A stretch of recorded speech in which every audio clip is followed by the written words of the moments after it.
Que le Seigneur vous bénisse ce matin. Amen. Nous allons donc nous plonger dans cette conclusion sur le message sur l'Épître aux Romains. Nous sommes donc rendus au 8e chapitre à partir des versets 31.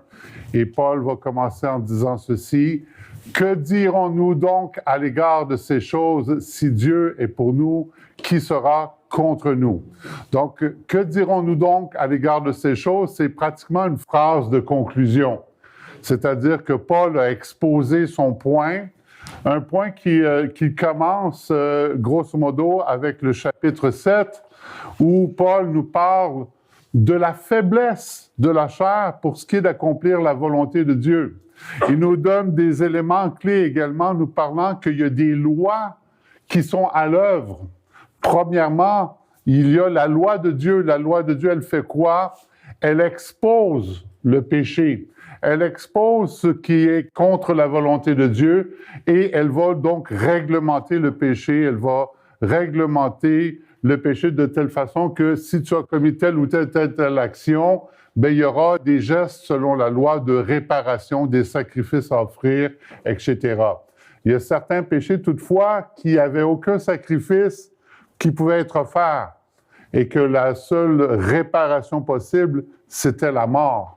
C'est pour ça que dans la même épître, Paul va dire que le salaire du péché, c'est quoi? C'est la mort.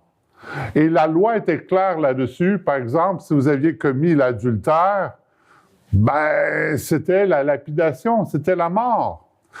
Si vous étiez livré à de la sorcellerie ou des choses comme ça qui étaient condamnables, c'était également la mort. S'il y avait des relations qui n'étaient pas permises dans la loi, c'était la mort. Et la mort, elle venait pour les choses vraiment les plus graves. Pour les autres choses, ben, il y avait la mort était non plus par toi-même, mais tu offrais un animal qui allait mourir pour toi, et c'est ce qu'on appelle une substitution. Et aujourd'hui, nous devons comprendre une chose, c'est que le péché, c'est pas une petite chose. Le péché égale la mort. Mais la mort de qui?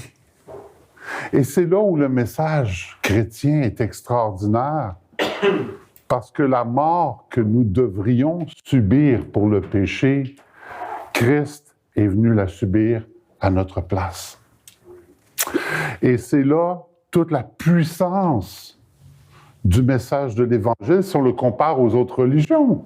Dans toutes les religions du monde, vous allez avoir à peu près le même type de schéma qui se dessine, à savoir, oui, l'homme est corrompu, l'homme est pécheur, par contre, s'il arrive à commettre ou à faire des actes de justice d'une façon suffisante, etc., il va pouvoir lui-même réclamer le ciel.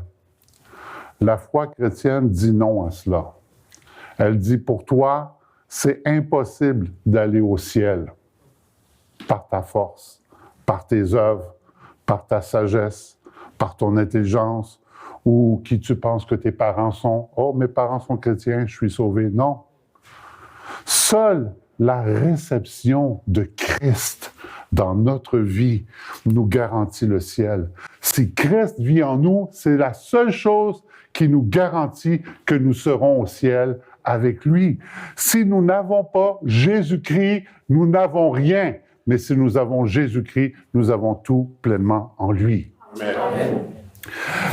La foi chrétienne n'est pas une foi qui va dire « toutes les religions sont bonnes, fais ton choix ». La foi chrétienne, elle dit « toutes les religions sont du diable et seule la foi en Christ sauve ». Elle est exclusiviste. C'est soit Christ ou soit le reste. Toutes les religions du monde ont le même schéma. Aide-toi et le ciel t'aidera. Gagne ton ciel par ta propre force. Deviens toi-même un Dieu. Et c'est le mensonge de Satan dès les origines.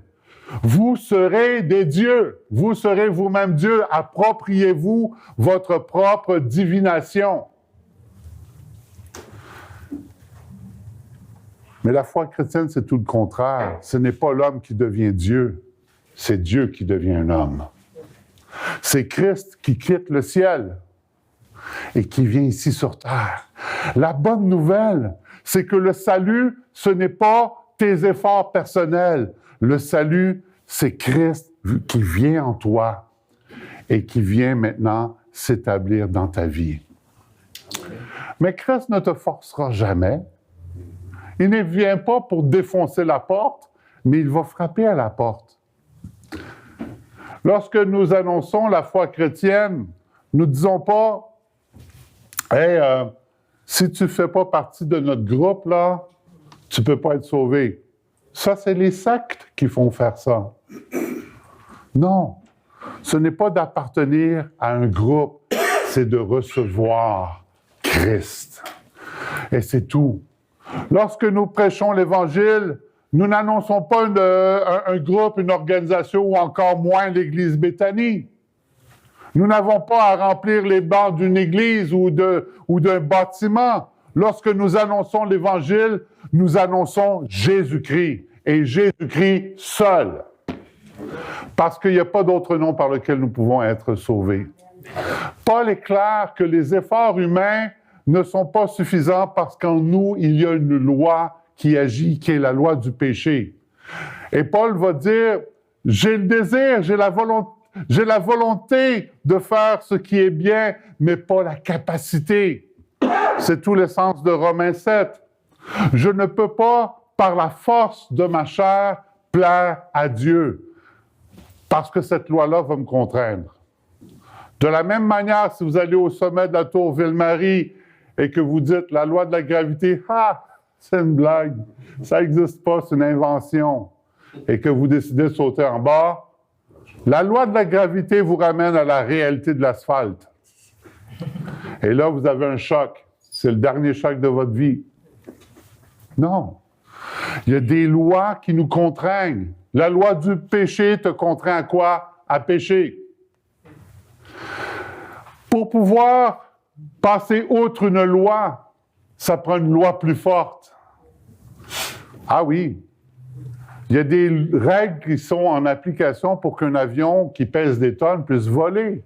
Malgré la loi de la gravité, un avion qui pèse des tonnes peut voler parce qu'il met en action d'autres lois.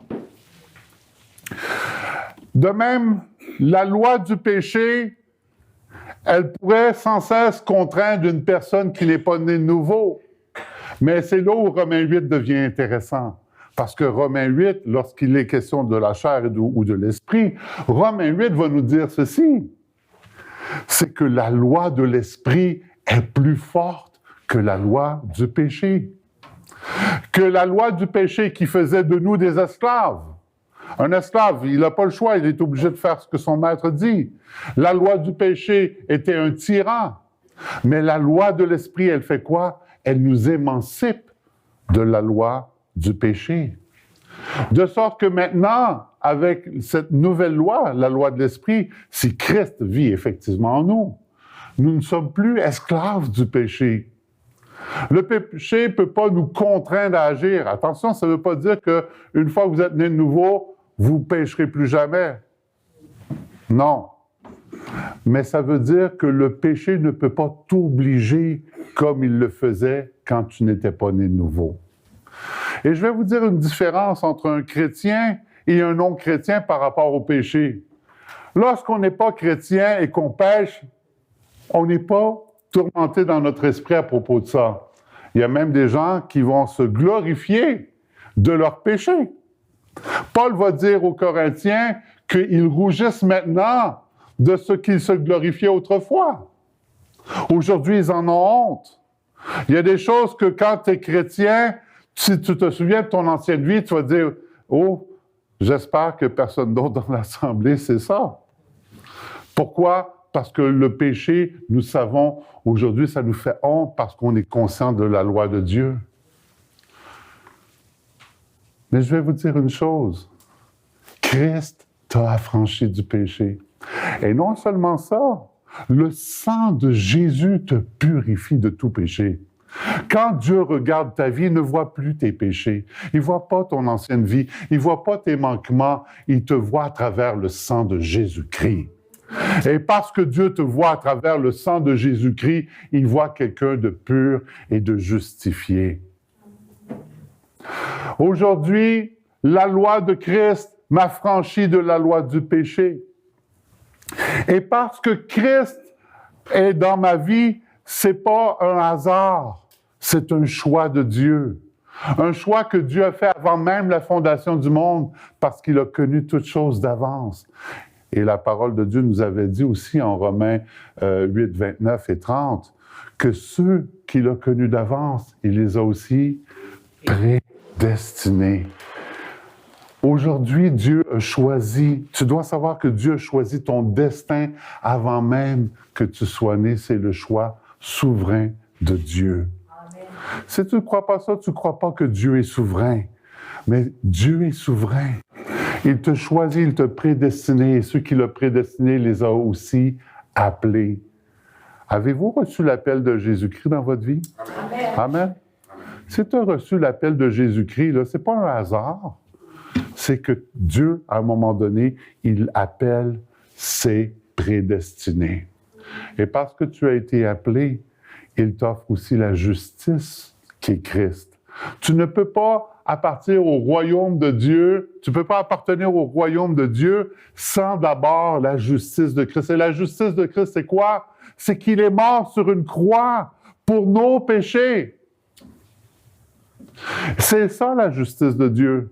Lorsque Martin Luther lisait l'expression « la justice de Dieu », il pensait au jugement dernier et comment il serait condamné par Dieu. Il avait une grande crainte parce qu'il n'avait pas compris que la justice de Dieu, c'est que Christ meurt à notre place. C'est ça la justice de Dieu. Et sans la justice de Dieu, tu ne peux pas recevoir le Saint-Esprit.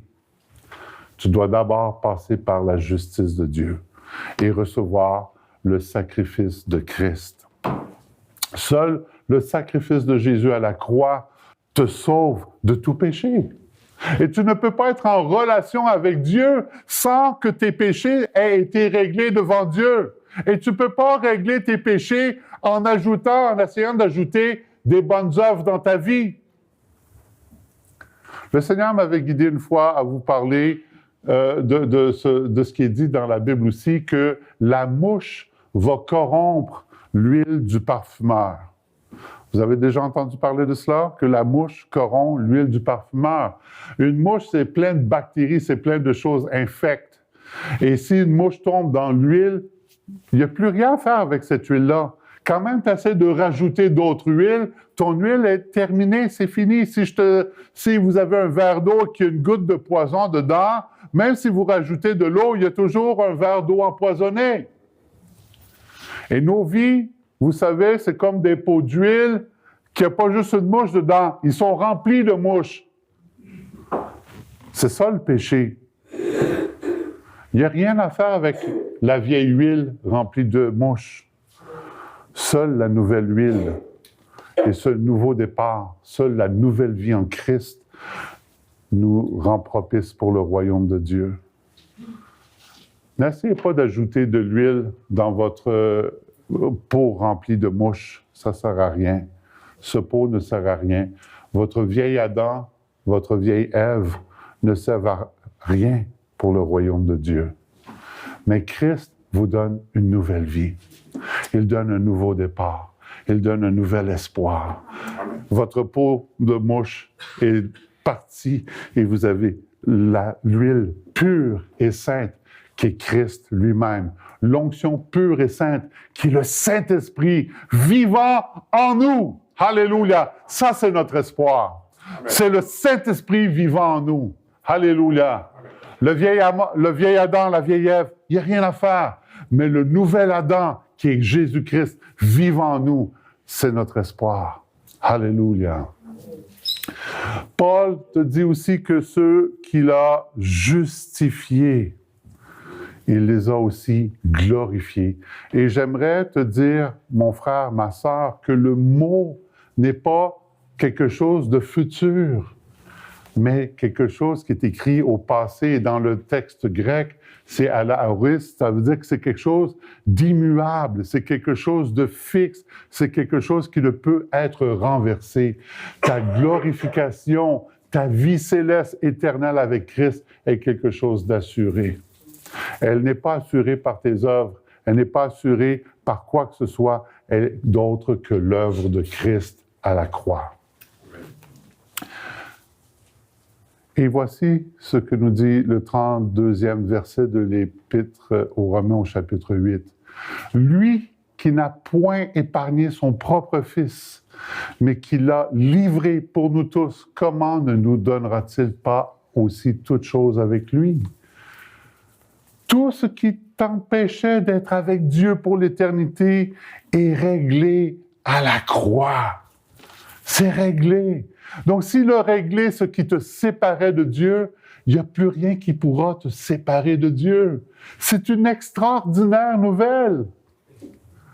Parce que pour beaucoup de gens dans le monde, la religion, c'est comme va dire Pierre dans Acte 15, c'était un joug que ni nous, ni nos pères ne pouvions porter, le joug de la loi.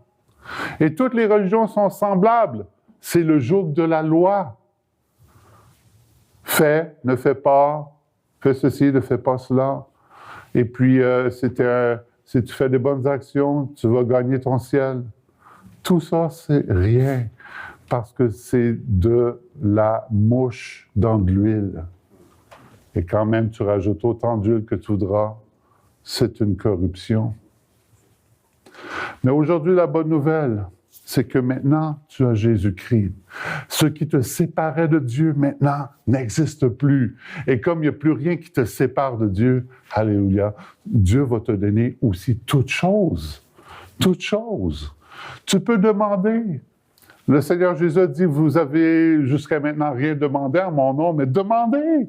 Parce que tu es né de nouveau, parce que le Saint-Esprit habite en toi et qu'en plus, Romains 8 nous dit que ce Saint-Esprit, il intercède pour toi. Mais vous allez voir au prochain verset qu'il y a plus que cela. Regardez, qui accusera les élus de Dieu? C'est Dieu qui justifie. Et ici, le mot justifie, c'est Dieu qui déclare juste. Si Dieu te déclare juste, plus personne ne peut te déclarer injuste. Satan ne peut pas te déclarer injuste si Dieu t'a déclaré juste. Il a essayé avec Job. Et ça n'a pas fonctionné. C'est Dieu qui te déclare juste aujourd'hui. Et si Dieu te déclare juste à cause de Jésus, eh bien, il n'y a plus de chef d'accusation. Et s'il n'y a plus de chef d'accusation, il n'y a pas de condamnation. S'il n'y a pas de condamnation, eh bien, ton ciel avec Christ, il est là pour toi, comme une garantie. Continuons. Qui les condamnera? Christ est mort, bien plus, il est ressuscité, il est à la droite de Dieu et il intercède pour nous. Comprenez une chose, tu ne peux plus être condamné parce que Christ a payé pour toi. Christ est mort, mais bien plus, si Christ était seulement mort, il n'y aurait aucun espoir. Pourquoi? Parce que son sacrifice n'aurait pas été agréé de Dieu. Mais comme Christ, il est aussi ressuscité, ça veut dire que Dieu a dit quoi à propos du sacrifice de Jésus? Il a dit « agréé ». Ce sacrifice, je l'accepte. Savez-vous que dans les 40 années qui ont précédé la destruction du temple à Jérusalem, et le temple a été détruit en l'an 70 de notre ère, dans les 40 années qui ont précédé cette destruction-là, le Talmud nous révèle, dans le livre de Yoma, qu'il n'y a aucun sacrifice pour le pardon des péchés du peuple à la fête de Yom Kippour. Il n'y a aucun pardon qui a été accordé dans ces 40 années-là. Aucun pardon. Et là, si vous faites le calcul, 70 moins 40, on arrive à l'an 30, qui est l'année probable de la crucifixion de Jésus. Depuis que Christ est crucifié, il a été crucifié à la Pâque, ensuite il y a eu l'effusion de l'Esprit à la Pentecôte et la prochaine fête de Yom Kippour, à la suite de cela, il n'y a plus eu de pardon pour les péchés jusqu'à ce que le temple soit détruit. L'Épître aux Hébreux va nous dire que si on rejette le sacrifice de Christ, il n'y a plus de pardon pour les péchés. Il n'y a plus de sacrifice pour le pardon des péchés. Si tu rejettes Christ, il n'y a rien qui peut te rendre juste devant Dieu. Et si tu n'acceptes pas le sacrifice de Christ à la croix, eh bien, tu acceptes la condamnation pour tous tes péchés. C'est soit tu prends le sacrifice de Christ qui t'est offert gratuitement, ou soit tu prends la condamnation qui va venir au jugement dernier. Mais si tu reçois Christ, eh bien, sache, il n'y a plus de condamnation pour toi. Ça se termine là. Tu es déclaré juste devant Dieu. Tes péchés sont pardonnés et Dieu t'offre une nouvelle vie. Et ça, c'est une bonne nouvelle. Ce ne sera pas par tes efforts personnels, mais ça va être le Saint-Esprit qui, en toi, va faire le travail. Et il y a une image que Christ donne lorsqu'il s'adresse aux pharisiens. Il va dire aux pharisiens, « Vous nettoyez l'extérieur de la coupe pour bien paraître devant les gens. » Ça, c'est la religion. On aime bien paraître devant les gens. Mais l'intérieur, vous en faites aucun cas et c'est pas beau. Mais ce que Christ offre, c'est le nettoyage de l'intérieur de votre coupe. Il fait le nettoyage à partir de votre esprit. De son esprit, il vient dans votre esprit, il habite dans votre esprit et il fait le nettoyage de l'intérieur de la coupe. Et des fois, les choses ne sont pas visibles du jour au lendemain. Des fois, vous savez, l'extérieur de la coupe, ça prend du temps. On ne voit pas toujours les effets. Lorsqu'une personne naît de nouveau, il y a des fois encore des vieilles habitudes. Mais soyez assurés d'une chose, c'est que quand le Seigneur commence une œuvre, il la termine. Il l'amène jusqu'au bout. Il n'abandonne pas. Vous savez, nous, des fois, on commence des projets, puis ça ne m'intéresse plus, on les abandonne. Mais Dieu n'abandonne jamais un projet. Est-ce que vous êtes le projet de Dieu ce matin? Amen. Êtes-vous le projet de Dieu ce matin? Amen. Alléluia! Eh bien, si vous êtes le projet de Dieu ce matin, sachez que la bonne nouvelle, Dieu va terminer ce projet-là. Alléluia!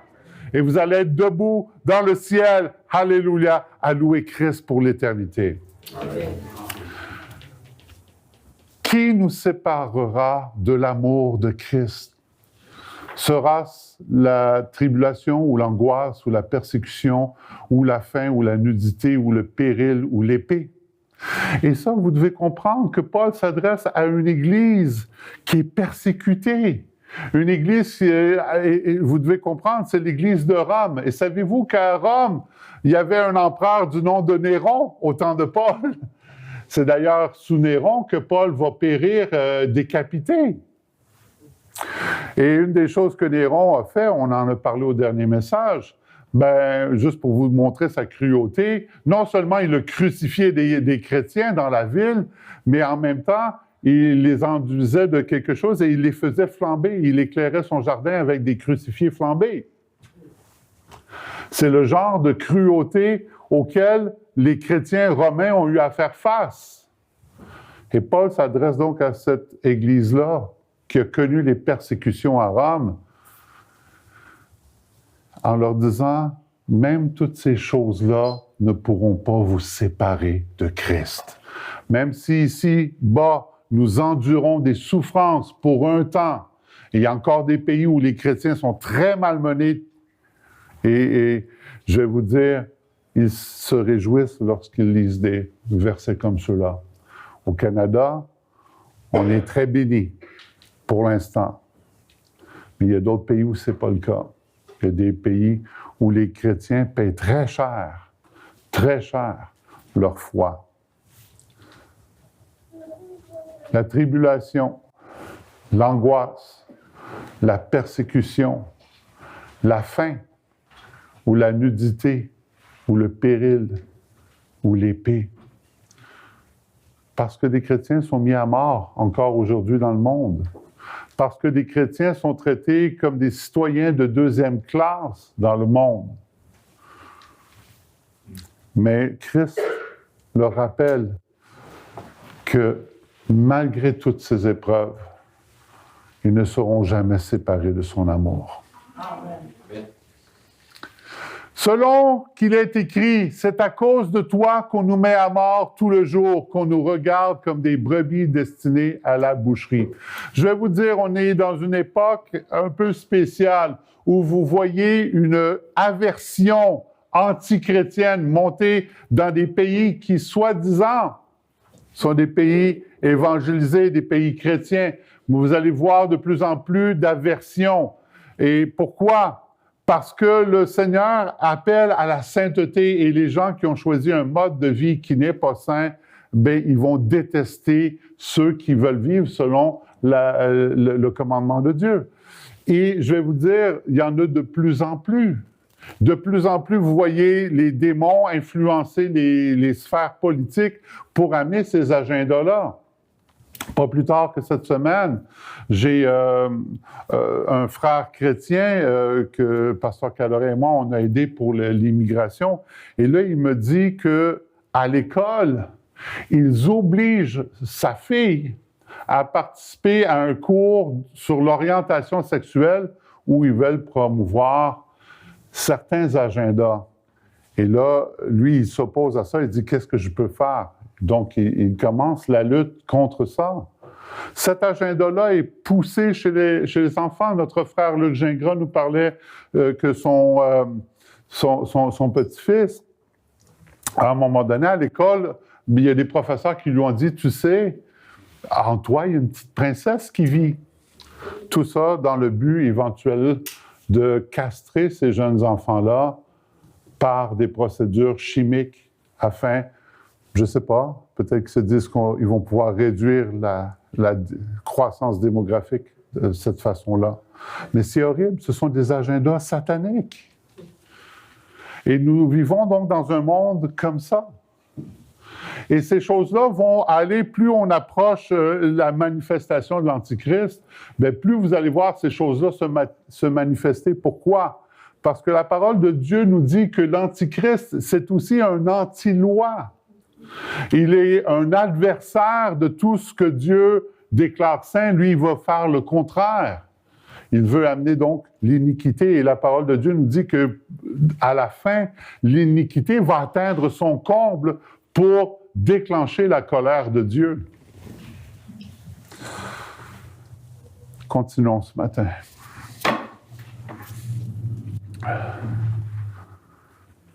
Paul déclare ceci, « Mais dans toutes ces choses, nous sommes plus que vainqueurs par celui qui nous a aimés. » Dans toutes ces choses, peu importe ce que l'ennemi va vous lancer en pleine face, la victoire finale est pour les enfants de Dieu. Amen. La victoire finale, c'est pour Christ et pour tous ses rachetés. S'il y a une chose qui est claire, même quand vous lisez un livre comme l'Apocalypse, et vous savez, beaucoup de pasteurs hésitent à prêcher sur le livre de l'Apocalypse parce qu'ils le trouvent compliqué avec tous les symboles et tous les trucs comme ça. Et à un moment donné, je lisais, il y a un pasteur qui disait, il dit, l'Apocalypse, voyons donc, c'est simple comme bonjour, nous gagnons. OK? La victoire est pour Christ. La victoire finale, elle est pour Christ. Mais par contre, ici-bas, nous allons avoir des combats. Ici-bas, nous allons avoir des tribulations. Ici-bas, nous allons avoir de l'opposition. Ici-bas, vous allez avoir des moments d'angoisse. Ici-bas, vous allez avoir des moments de doute. Ici-bas, vous allez avoir des chutes. Ici-bas, vous allez avoir des relèvements. Ici-bas, vous allez connaître toutes ces choses-là. Mais la finalité, la fin de toute chose, c'est que Christ a la victoire sur le monde et que nous serons avec lui pour régner. Amen. Et ça, ces 2 derniers versets, c'est quelque chose d'extraordinaire. C'est quelque chose de merveilleux. Car j'ai l'assurance que ni la mort, ni la vie, ni les anges, ni les dominations, ni les choses présentes, ni les choses à venir, ni les puissances, ni la hauteur, ni la profondeur, ni aucune autre créature ne pourra nous séparer de l'amour de Dieu manifesté en Jésus-Christ, notre Seigneur. Amen. Et ça, je pourrais vous dire, c'est les versets probablement les plus importants pour ce qui est de ce qu'on appelle la sécurité éternelle. Allez-vous au ciel aujourd'hui? Si je vous pose la question, là, si vous mourrez, est-ce que vous allez être au ciel avec Christ ou non? Si vous me dites « je ne le sais pas », c'est parce que vous n'avez pas compris ces deux versets-là. Parce que ces deux versets-là vous disent qu'il n'y a rien qui peut vous séparer de l'amour de Dieu manifesté en Jésus-Christ. Il n'y a rien. Et là, vous dites, ben, ouais, mais s'il arrive telle chose, ou est-ce que Satan peut vous séparer de l'amour de Jésus-Christ? La réponse est non, ni les anges, Satan était un ange, ni aucune créature. Ces créatures-là ne peuvent pas vous séparer. Ce n'est pas parce qu'ils ne vont pas essayer. Mais le résultat final, c'est qu'ils ne peuvent pas vous séparer de l'amour de Dieu manifesté en Jésus-Christ. Est-ce que vous êtes une créature ce matin? Amen. Ben oui, vous êtes une créature. Et si donc la parole de Dieu dit qu'il n'y a aucune créature qui peut vous séparer de l'amour de Dieu manifestant en Jésus-Christ, ça veut dire que la créature même que vous êtes ne peut pas vous séparer de cet amour-là. Amen. Aucune chose peut vous séparer. Ouais, mais là, il arrive quoi avec les chrétiens qui retournent dans le péché? Il arrive la discipline de Dieu. Et je vais vous dire une chose, la parole de Dieu est très, très, très claire. C'est que ceux qui appartiennent à Christ, ceux qui sont enfants de Dieu, sont sous la direction de leur Papa céleste. Si votre enfant aujourd'hui se comporte d'une manière qui n'est pas digne du Seigneur, en tant que parent, vous laissez aller? Non. Est-ce que c'est la responsabilité de votre voisin de discipliner vos enfants? Absolument pas. C'est votre responsabilité de discipliner vos enfants. Eh bien, c'est la responsabilité de notre Papa céleste de nous discipliner. Le Seigneur va dire, ceux que j'aime, je les châtie, ce qui veut dire je les corrige. Et il faut faire ici une différence entre une punition et une correction. Une correction est toujours donnée dans un but de rediriger ou de réorienter une personne par rapport à l'avenir. Parce que la personne s'en allait sur une mauvaise voie, on corrige pour la ramener sur la bonne voie. Une punition, ben là, c'est t'as fait ça, bang! Mais on ne se soucie pas si la personne est réhabilitée ou pas. Ça, c'est une punition. Le système légal, c'est un système de punition. Mais lorsque Dieu nous discipline, ce sont des corrections. Ce sont des corrections. Et ces corrections-là sont toujours faites dans un amour paternel. Notre Seigneur sait que si nous dévions de sa voie, ça nous conduirait à la perdition. Et il ne veut pas que nous soyons dans la perdition. Cette garantie-là, il l'assure lui-même, que si jamais nous nous éloignons de lui, la correction va venir. Sous quelle forme? Eh bien, l'apôtre Paul, dans une autre épître, qu'on aura le temps d'étudier une autre fois, qui est celle, première épître aux Corinthiens, il va parler d'un chrétien qui commettait quelque chose d'horrible et il va avertir les Corinthiens qu'il a déjà remis cette personne-là sous Satan pour la destruction de sa chair afin que l'esprit soit sauvé. Alors ça, c'est un exemple de correction. C'est-à-dire qu'il permet donc à Satan de venir l'attaquer physiquement, probablement aussi émotionnellement, pour le corriger, l'amener dans la repentance. Si, enfant de Dieu, tu t'éloignes de Dieu, tu peux être garanti de deux choses. Un, le Saint-Esprit va provoquer en toi une tristesse.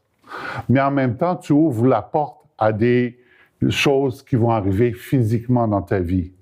Mais tout ça pour te corriger et te ramener afin que l'Esprit soit sauvé. Le Seigneur est bon. Amen. Amen. Et ma garantie de mon salut, elle est là. c'est que si je m'éloigne de lui, il va mettre tout en œuvre pour me ramener. Tout en œuvre.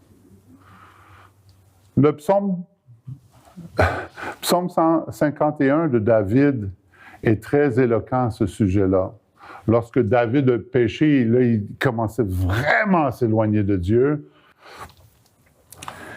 Le Seigneur a permis à des choses d'arriver dans sa vie.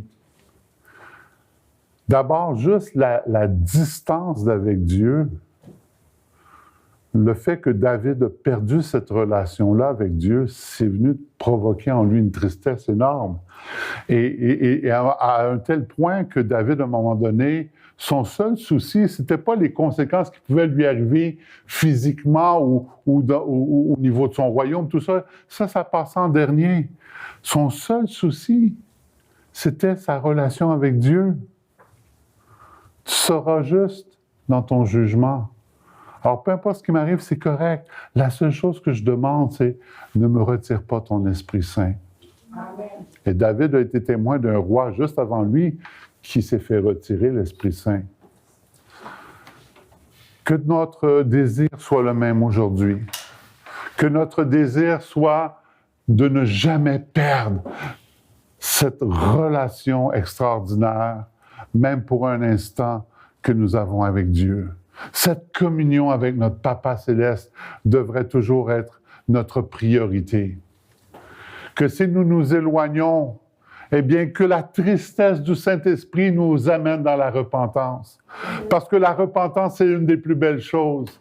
Quand tu as un cœur repentant, c'est que tu reconnais que Dieu a raison, que toi, tu as tort. Quand tu as un cœur repentant, tu dis, OK, c'est vrai, Seigneur, là, maintenant, je le comprends, je le réalise. Tout ce que j'ai fait, ça m'éloignait de toi et je renonce à ces choses. Je reviens à toi. Je reviens à toi de tout mon cœur. Je t'en prie. Je reconnais que j'avais tort.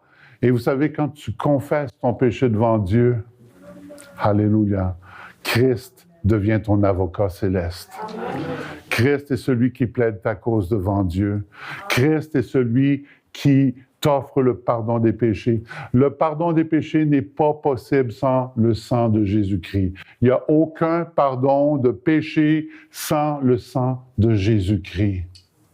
Mais par le sang de Jésus-Christ, nous sommes purifiés de tout péché. Amen.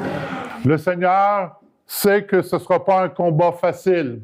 Le Seigneur sait que des fois, tu vas trébucher. Savez-vous pourquoi vous allez trébucher? Parce que, vous avez bien des choses qui luttent contre vous, votre propre nature, Romains 7. Mais en même temps, vous avez aussi des êtres cruels, Éphésiens chapitre 6. Vous avez des êtres cruels qui agissent contre vous. Ces êtres-là vont agir des fois directement de pensée à pensée. Des fois, ils vont passer par des gens proches de vous. Peu importe de quelle manière ils font, ils veulent faire tout pour vous faire trébucher. Et ils ont plus de plaisir à faire trébucher les enfants de Dieu que ceux qui leur appartiennent déjà. Ils vont faire tout pour vous disqualifier et aussi rendre nul votre témoignage. Quand un chrétien pêche, je vais vous dire une des premières choses qui arrivent, c'est pas des gens qui vont témoigner beaucoup. OK? Quand tu pêches, on dirait qu'il n'y a plus la force du témoignage. Mais si c'est le cas, sache une chose, reconnais ton péché devant Dieu. Et sache une chose, c'est qu'une fois que tu l'as reconnu, eh bien, Dieu te pardonne par le sang de Jésus-Christ. Et quand tu es pardonné, arrête de t'accuser. Ah oui. Si Dieu t'a pardonné, puis je vais te dire une chose, ce n'est pas une chose facile de ce que je te dis ce matin. Si Dieu t'a pardonné, l'ennemi, lui, il va continuer de t'accuser. Et l'ennemi, des fois, il veut que tu t'accuses toi-même et que tu restes dans un état de culpabilité et que tu n'aies pas la force de témoigner parce que tu ne t'en sens pas digne. Mais je vais te dire une chose, si Christ t'a pardonné, il faudrait aussi que toi aussi tu te pardonnes aujourd'hui. Ce n'est pas toi qui te pardonne qui va te justifier, c'est Christ qui te justifie. Mais si Dieu t'a pardonné, cesse de t'accuser. Cesse. Arrête de t'accuser parce que Dieu t'a pardonné. Et parce que Dieu t'a pardonné à travers le sang de Jésus-Christ, eh bien, tu es déclaré juste devant Dieu ce matin. Le Seigneur ne se rappelle pas de tes péchés. Arrête de t'en souvenir. Le Seigneur te délivre. Et la bonne nouvelle, là, c'est que tous ces moments de détresse que tu vis, là, eh bien, tu t'en souviendras même plus au ciel. Ces choses-là ne reviendront plus à l'esprit. Le Seigneur, il a compté toutes tes larmes. Savais-tu ça? Que le Seigneur a compté toutes tes larmes. Elles sont comptabilisées. Le Seigneur sait, parce qu'il va effacer de tes yeux toute larme. Il sait comment, des fois, te soupirer, puis tu avais le goût de crier. Tu avais le goût de crier. Mais le Seigneur a entendu tes cris. Et je vais te dire une chose. Aujourd'hui, il va te donner sa paix. Puis sa paix va surpasser toute intelligence. Garde tes yeux fixés sur Jésus aujourd'hui. Garde tes yeux fixés sur lui. Le Seigneur est là pour toi. Qui sera contre toi? Si Dieu est pour toi, personne ne pourra être contre toi avec succès. Toute arme forgée contre toi sera sans effet. Est-ce que tu peux le dire ce matin? Déclare-le. Toute arme forgée contre moi sera sans effet. Déclare-le ce matin. Toute arme forgée contre moi sera sans effet. Alléluia. C'est Dieu qui est pour moi, personne n'est contre moi. Alléluia. Nous le déclarons ce matin. Dieu est pour moi, personne ne pourra être contre moi. Alléluia. Déclare ce matin parce que c'est la parole de Dieu. Approprie-toi cette parole ce matin. Si Dieu est pour moi, qui sera contre moi? La réponse est personne.